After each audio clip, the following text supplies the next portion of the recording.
Հանուն Հոր եւ Որդվո եւ Հոգվին Սրբո ամեն։ Տիրոջ հոգին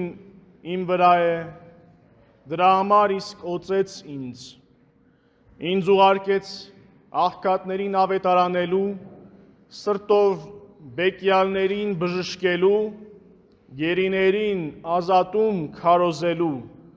եւ կույրերին տեսողություն, կեղեքվածներին ազատ արձակելու, Տիրոջ ընդունելի տարին հռչակելու։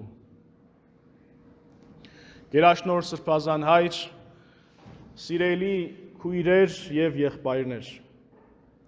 այս խոսքերը Տեր Հիսուս արտասանեց Նազարեթում, երբ գնացել էր իր գավառը եւ սովորության համաձայն մտավ ժողովարան եւ նրան առաջարկեցին ընթերցել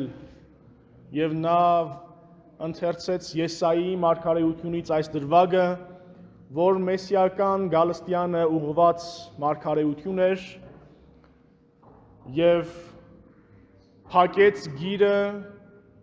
ու ժողովուրդը սպասում էին, թե ինչ պիտի խոսի։ Տեր Հիսուսի օրերին, ինչպես մենք ենք այսօր հավաքվում, հրեաները հավաքվում էին սինագոգներում եւ Տիրոջ խոսքն էին ընթերցում եւ պատվավոր ներկաներից մեկին առաջարկում էին, որ մեկնի խոսքը։ Եվ Տեր Հիսուս նայելով լռության մեջ իրեն հայացքը ուղղած ժողովրդին ասաց. այսօր այս գրվածքները կատարվեցին, երբ լսում էիք ձեր ականջներով։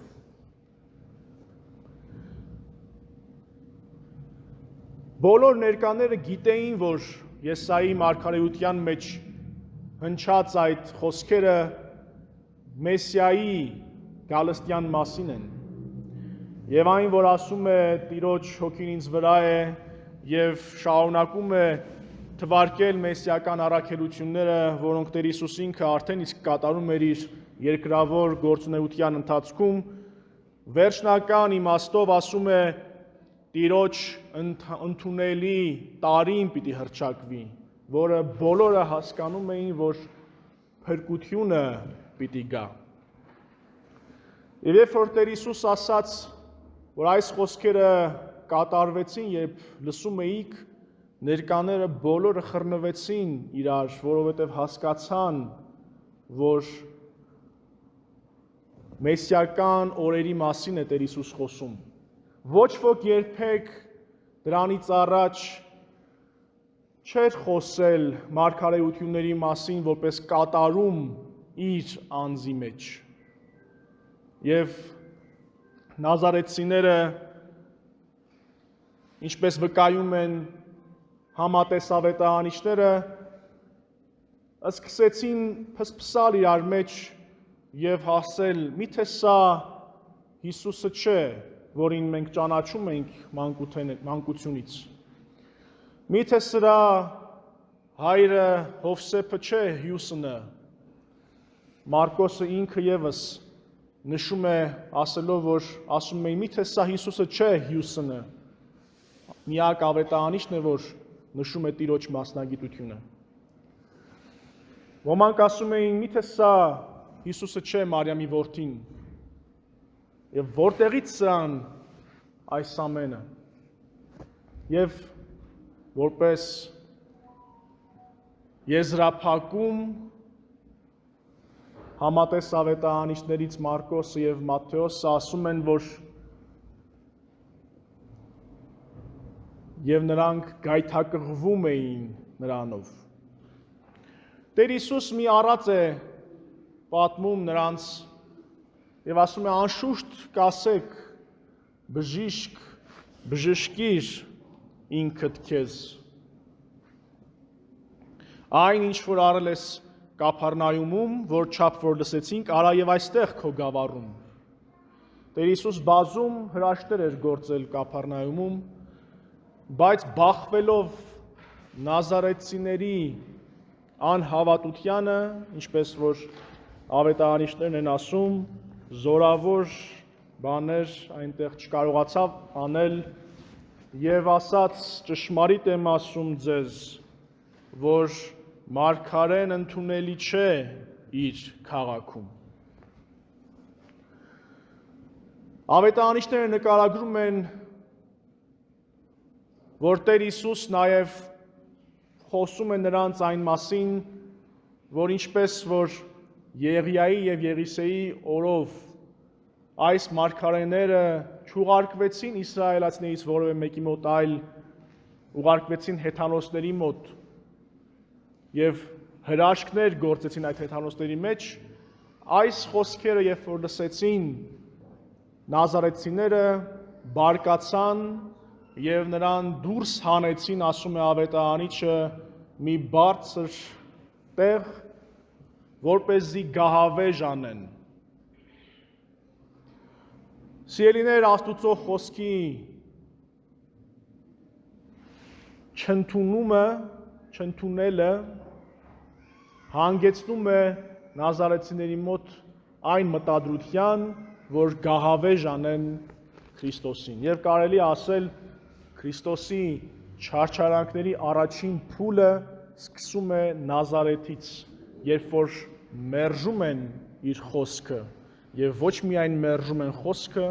այլ նաեւ ուզում են գահավեժ անել։ Բայց Տեր Հիսուս խուսափում է նրանցից, ինչպես որ ավետարանիչն է ասում,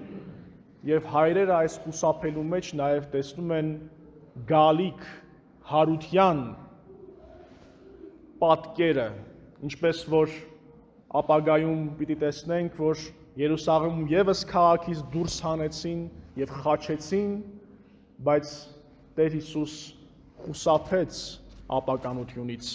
եւ երրորդ օրը հարություն առավ։ Ուրեմն եկեղեցու հայրերը Նազարեթի մերժումը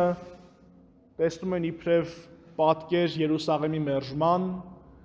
Նազարեթում գահավեժ անելու փորձը եւ Տիրոջ խուսափումը ընկալում են, որ մահը չընկալեց Քրիստոսին։ Սիրելիներ, Տեր Հիսուս իրեն նկարագրում է մարգարեության շնորհի կրող,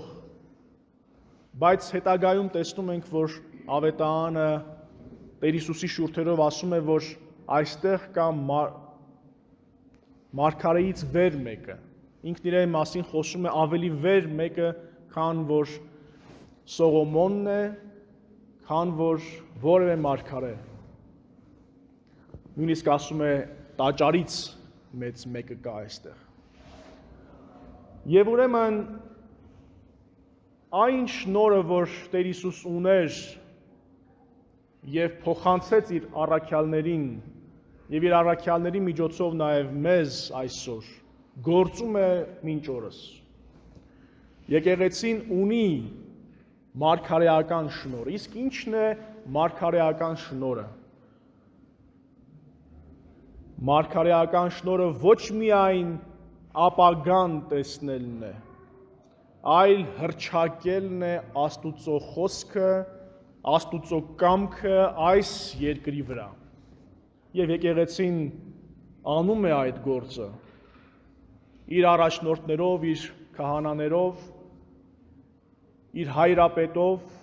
հռչակում են այսօր Աստուծո խոսքը երկրի վրա։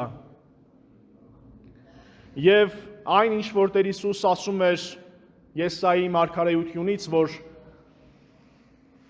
Տիրոջ հոգին ինձ վրա է եւ դրա համար իսկոցեց ինձ, որպեսզի աղքատներին ավետարանվի, սրտով բեկվածներին բժշկություն լինի, գերիներին ազատում քարոզվի եւ կույրերին տեսողություն, կեղեքվածներին ազատ արձակելու հրավեր հնչի եւ Տիրոջ ընդունելու տարին հռչակվի։ Այնպես էլ այսօր եկեղեցին այդ նույն Սուրբ Հոգով օծված քահանաները, այդ նույն Սուրբ Հոգով օծված առաջնորդները, այդ նույն Սուրբ Հոգով երիցս օծված հայրապետը ասում է նույն բանը, որ եկեղեցին իր հավաքականության մեջ խոսում է նույն բաների մասին, քարոզում է աղքատներին ավետարանը, սրտով բեկվածներին բժշկում է, գերիների մասին է խոսում եւ ազատություն է քարոզում նրանց։ Եվ ամենակարևորը այս շարքի մեջ թերևս կույրերին ուզում է բացել նրանց աչքերը, կույրերին տեսողություն է քարոզում, որպեսզի տեսնեն, բացվեն նրանց աչքերը եւ տեսնեն, որ Տիրոջ ընդունելի տարին պիտի գա, փրկությունը պիտի գա։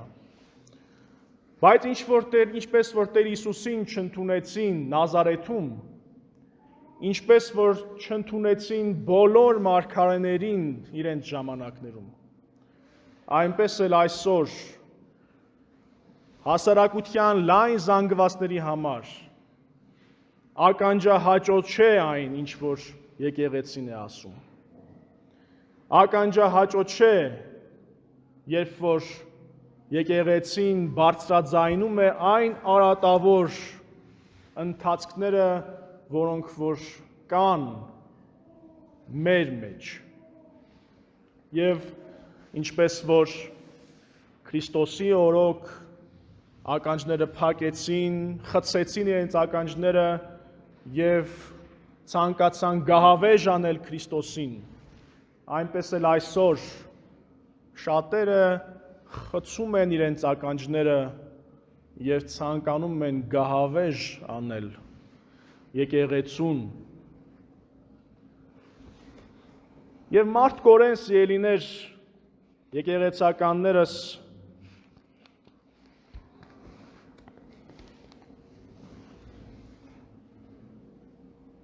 որոշակի գայթակղություն ենք ունենում ասելու Պողոս առաքյալի նման, ինչպես որ նա գաղատացիների նամակում է ասում, վախենում եմ, որ միգուցե իզուր եմ աշխատել ձեզ համար։ Այսօր եկեղեցականներիս մտքին այդ խոսքն է հնչում։ Վախենում ենք, թե զուր տեղնենք աշխատել ձեզ համար։ Բայց ինչպես որ Պողոսն է ասում, այնպես էլ այսօր եկեղեցին հավաքականությամբ իր ասում է, որ երբ որ առաջին անգամ եկանք ձեզ մոտ, մեզ իբրև մի հրեշտակ ընդունեցիք։ Երբ որ եկանք ձեզ մոտ, մեզ իբրև Քրիստոս Հիսուս ընդունեցիք։ Երբ որ եկանք ձեզ մոտ, ասում է առաքյալը, պատրաստ էիք ձեր աչքերը նույնիսկ, եթե հնար լիներ, հանել եւ տալ մեզ։ Առաքյալը իր անձնական փորձի մասին է խոսում, որովհետև որոշ մասնագետներ ասում են նաև աչքերի տկարություն ուներ եւ ասում է, որ պատրաստ էիք ձեր աչքերը իսկ հանել տալ ինձ, որպեսզի քարոզվի ձեզ համար ավելիով Քրիստոս։ Եվ մենք էլ այսօր ասում ենք, պատրաստ էիք շատերդ մեր ամեն մի կարիք հոգալու հանուն Քրիստոսի փառքի։ Եվ ինչպես որ Պողոսն է ասում, այնպես էլ այսօր մենք ենք ասում, իբրև եկեղեցի մեր ժողովրդին։ Այդ ինչ եղավ։ Ուր է ձեր երանությունը, որ ունեիք, ուր է ձեր երանությունը։ Հիմա ինչու թշնամի դարձանք ձեզ, որ ճիշտը խոսեցինք։ Եվ ուրեմն սիրելիներ, մենք պետք է խորհենք այսօրվա ավետարանի, այսօրվա առաքելական նամակի եւ այսօր մեր շրջապատում եղող ընթացքների մասին եւ պիտի ամեն մեկը ձեր սրտում այդ հարցերը տակ ինչու այսօր թշնամի դարձանք հանկարծ որ ճիշտը խոսեցինք եւ պիտի խնդրենք Տիրոջը որպեսզի Տերը մեր սրտերում սերմանի իրենը որպեսզի չբուսնի մեր չար սերմը այս ենք խնդրում Տիրոջից թե ցերեկ թե գիշեր որպեսզի եկեղեցում պառակտում չլինի որպեսզի մեր ժողովրդի մեջ միություն լինի որպեսզի խաղաղություն լինի հայրենիքում նախ ներսում որպեսզի կարողանանք նաև դրսում եղած փորձությունները հաղթահարել մեր Տիրոջ Հիսուս Քրիստոսի շնորհը Հայր Աստուծո սերը եւ Սուրբ Հոգու հաղորդությունը լինի ամենքիս հետ ամեն